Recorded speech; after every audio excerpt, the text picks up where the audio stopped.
the exceptional handling. The exceptional handling in C++. So first we will discuss what is the exception. Exception means the error that occurs during the runtime while executing the C++ program. So the exceptions are the runtime anomalies, or we can say the unusual condition that a program may encounter during the execution. For example, the division by zero access to an array outside its bound, running out of memory, running out of disk space. Exactly in C++, there are two types of error. First one is the compile time errors and the runtime errors. The compile time errors are checked by the compiler. For example, if we miss the semicolon or we start the bracket and but forgot to close the closing brackets. So these kinds of the errors or syntax type of errors are checked by the compiler, and these are the compiler errors. But when there is some unusual conditions in the program, that conditions are the reasons for the wrong execution of the program, or we can say that the uh, accidentally closing of the program, abortion of the program is occurred during the errors. These errors are called the runtime error, or we can say the exceptions. Like we are discussing about the examples, like division by zero. Mathematically, if we divide any number with a zero, it will give you the answer infinite. Same the computer, in computer language C++, uh, when we divide a number by zero, our program will hang out. So this is the runtime error. So in this case, our program is accidentally closed. So to avoid this problem, we have to handle these kind of errors. Here are some other examples like the array out of bound. In C++, in this case, this does not affect our program. But we should, if the memory that we have allocated for the array, we should not use outside its bound. So to convey the message array out of bound, we have to use some code that will convey our correct message.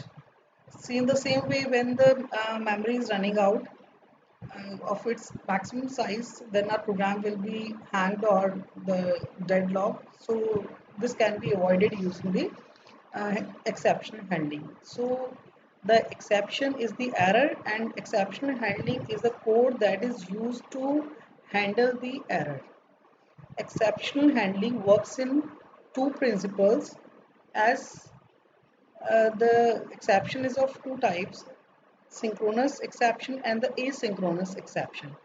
Synchronous exception is that exception that occurs during the program execution due to some fault in the input data. Like the division by zero, we have taken the wrong divisor, that is zero, or our memory is out of range or overflow. And asynchronous exceptions are those exceptions that occur by any event or the fault uh, that may affect the control of the program or the execution of the program. For example, keyboard failure or the hardware disk failure. These are the asynchronous exception. So in C++, the exception handling code is designed to handle only the synchronous exceptions. Basically, the goal of exception handling to create a routine that will detect your error, or we can say it will find your error. After finding the error, it will take some corrective measures so that our program will not uh, abort or stop in between the. So this routine needs some following responsibilities. Routine, or we can say the code, it will work in the four steps. First, it will detect the problem, that we can say the it will hit the exception, means where the error has occurred.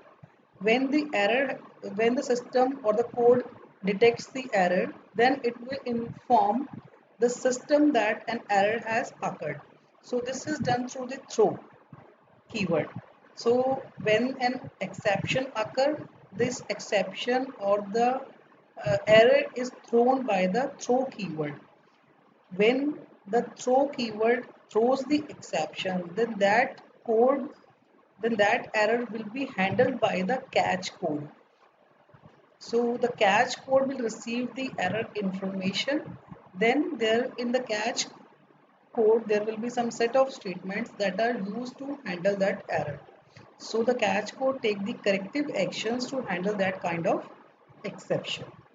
Here the exception or the error may be any integer value that are going to throw, or it may be an object. So next we will discuss the keywords used in exception handling. The exception handling code works in the three keywords, using the three keywords, the try, catch and the throw. And this is a basic syntax of the try statement.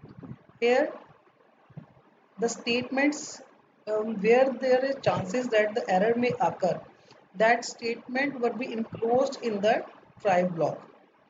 When a statement uh, causes the error, then that error is thrown by the throw statement. So the throw statement will be enclosed in the try block after the statements.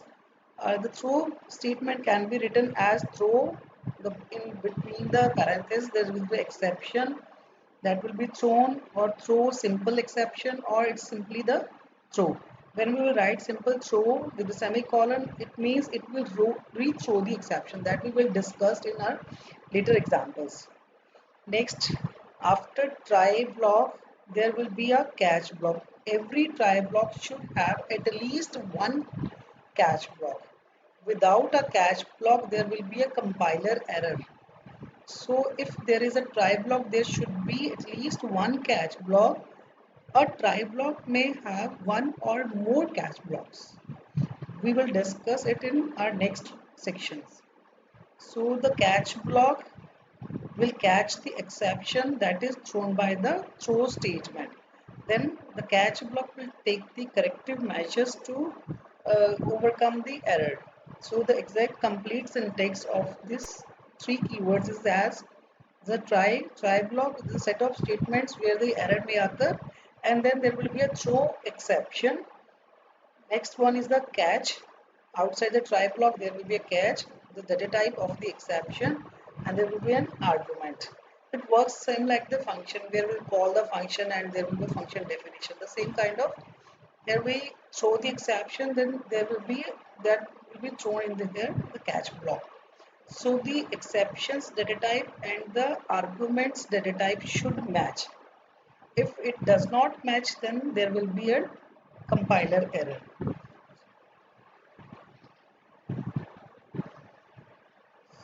There is next the guidelines for the exception handling.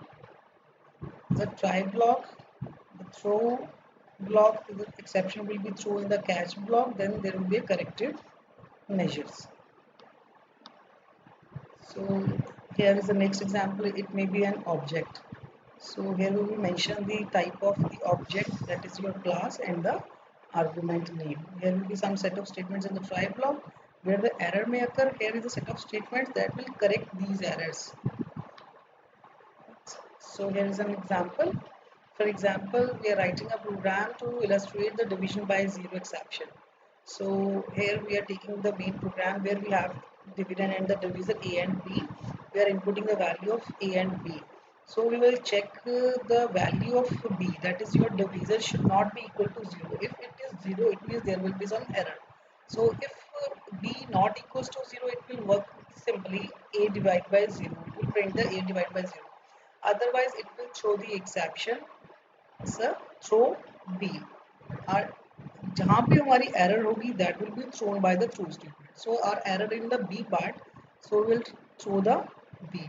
Then catch code will take the corrective measures. So it will convey you the correct message as division by 0 I, that is your value that we are going to throw, that is your 0. Then finally it will end the main program. So when we'll execute the program with the values a is 2 and b is 0, then it will convey our exception, that is division by 0. This can be done with the help of simply if and else part. But if we take it as if and else, then we consider it as we have two cases, whether this or whether this, right? So if there will be an error, if we write it as if this, then this else, C out division by 0. Then in this case, it will simply check in the two conditions. If the b not equals to 0, then it will write it as, otherwise it will simply convey this message. This is not the right way to do this operation. So we can do this with the help of the exception handling. Here, if through the code we can find the that if there is a try block, it means there may be some error in the code that will be handled by the catch block. Right, so next we have an example array index out of bond. Array index out of bond, here we are taking the size of a is 5. We're putting the 5 elements. Next we will check, is this an infinite loop? We'll check if I not equals to 5. We are starting the I with the 0, checking the value not equals to 5, it's not equals to 5. So it will print the a of I and I will be incremented by 1. Next again we'll move to the file block, again I is 1, so it is not equals to 5, so it will print. So goes on, when the I is equals to 5, it will stop and check the condition. As it is false, so it will move to the else part. Here it will show the I, that is your 5, and the catch block will catch the value 5 and it will print the array index out of bond exception 5.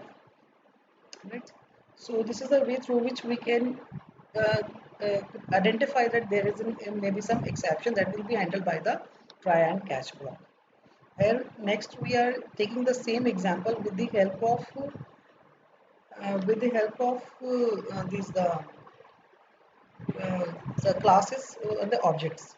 Here we are taking the integer dividend, divisor, and the quotient, entering the value of dividend and the divisor. If we check the value of divisor is equal to 0, then it will show the exception divide by 0 exception. Here it is not an integer, rather it is an object, or we can say it's an of type class. So the catch blocks data type will be the same of this value. It is a divide by 0 exception. So this will be moved to the catch when the divisor is equal to 0, the divide by 0 exception. Its class is described here. Class divide by 0 exception, we are taking the message as a private member, and it's a constructor. When we pass this constructor will be executed.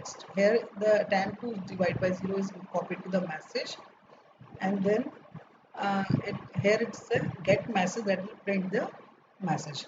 So the value is copied to the message, then we will call the e dot get message method through which the return it will return the message that is copied in the constructor.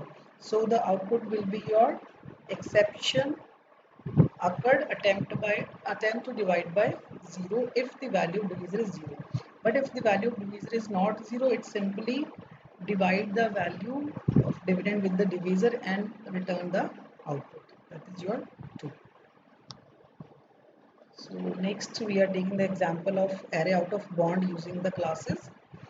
Here is a class array out of bond exception. It is a user defined. We have taken in our approach. So it's the same. Here is a member data member message constructor. The value that is passed to the message array index out of bond will be copied to the message. Get message will print the message or return the message. So here we are taking the array size is 10, number of elements. The loop will goes on infinitely, starting the 0 and incrementing the index by 1. When the value of I is less than 0 or the I is greater than 0, then it will show the exception array index of 1. That will be cached by the catch block and is an object created.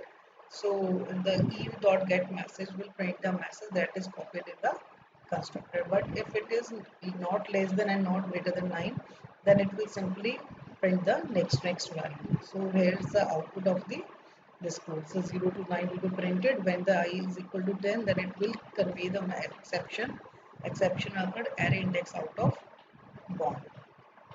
Right. So next we are discussing the next topic, when we are taking a try block and a catch block. In the try block we are calling a function. So there is a possibility that the function may have some error. So when we consider the function may have an error, so we write the throw statement in that function rather than in the try block. So when the try block is executed and there is a function, the control may move to the function, and so the function has a throw block, throw statement. So the exception will be thrown by the function that causes the exception, and that exception will be handled by the catch block. So this is the way of execution of the try catch block when we are writing the throw exception, throw statement in the function. Right. So next we have an example.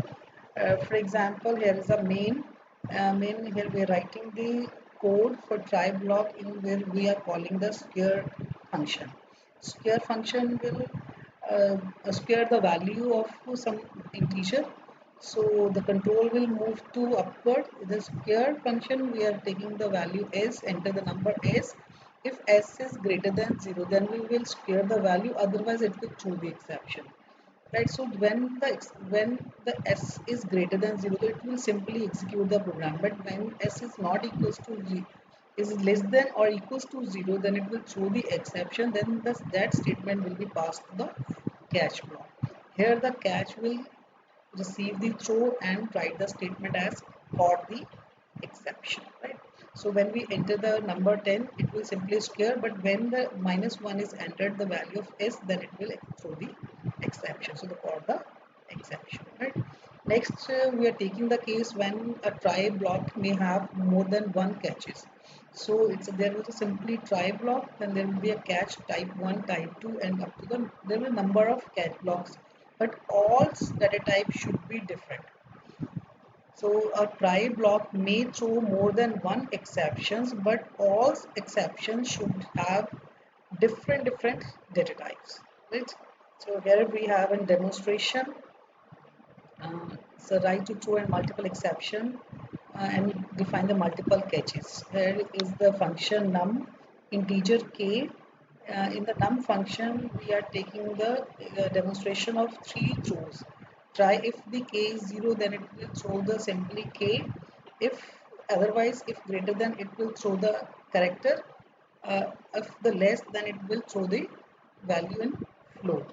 This is a way through which we can throw the multiple catches, multiple exceptions with the different data types.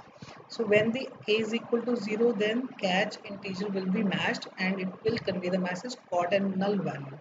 But when it is greater than, then the character will be matched. Or when the less than value, then there will be a double. Right, so according to their data type, it will identify what kind of the exception has occurred.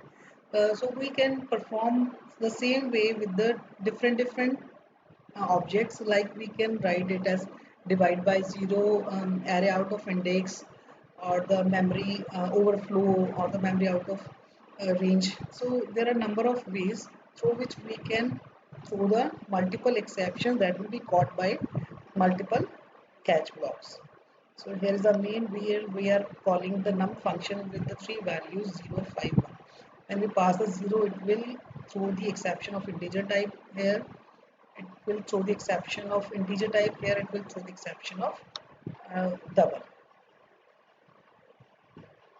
Next, in the multiple catches, uh, when when we want to when we want to write a common code for all the exceptions, like in the Java language, we have taken a finally code.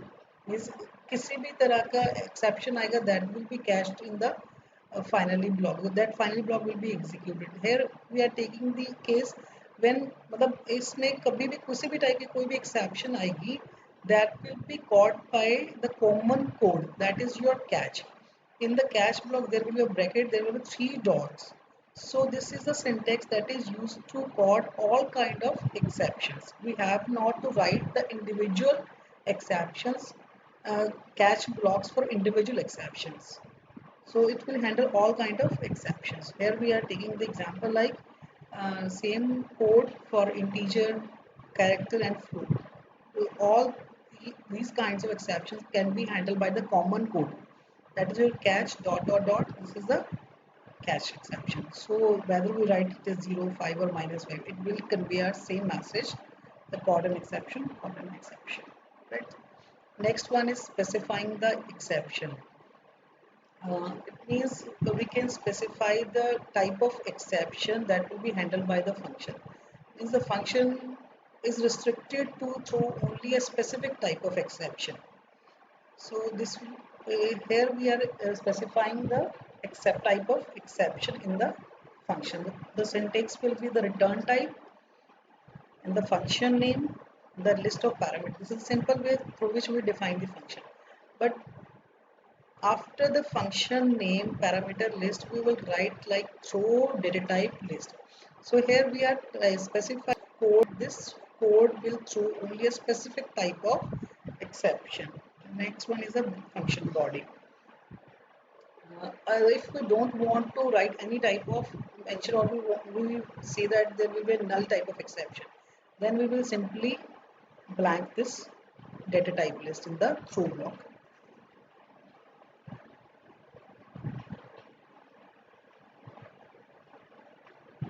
So here is an example, writing a C++ program to restrict a function to throw only a specific type of exception. We are writing the code.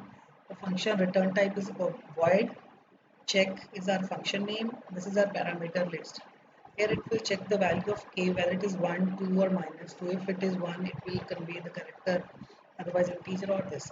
But when we mention it as throw it, then only it will throw the type of exception of type integer. Rests are not allowed.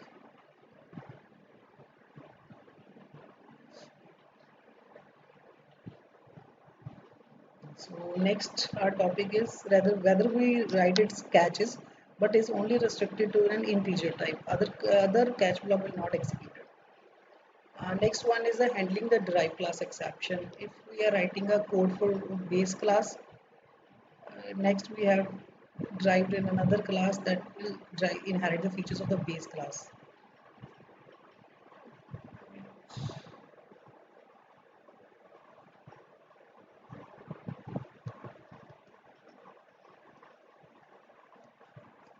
So next our case is handling the derived class exception. So here is our base class through which we have derived another class. So when we write it as in our previous example, we are taking the only one class, that is your base class. Now we are passing the exception in the derived form. So when we pass the derived, and that is caught by the catch block where we have written the data type is of base. The reference and created a variable reference type. Then when this error will be passed and the caught by the catch block, then it will convey the message as caught base b, which is an actually a base class. So when we write it as b dot print, it will convey the message as which is actually a derive.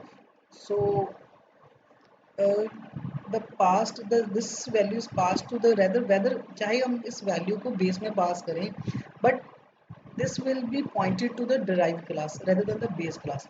So to drop the link of drive, so we re-throw the exception.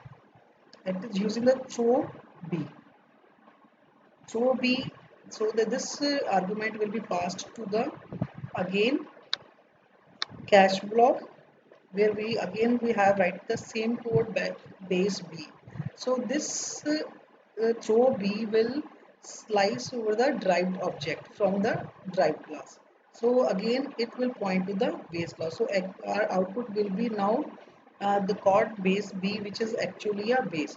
Through this code we can understand that the derived object first will point to the derived, then next row will be used to point the throw to the drive to the base, right?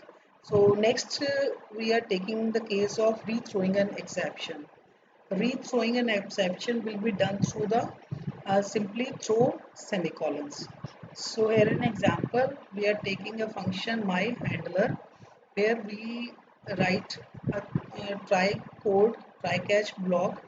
In here try we are throwing the exception hello which is caught by the catch block. In the main we are calling the my handler.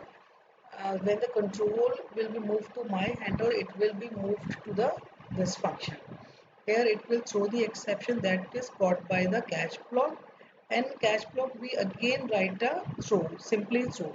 So when we write a simple throw, it will re-throw the same exception out of the function to the next catch.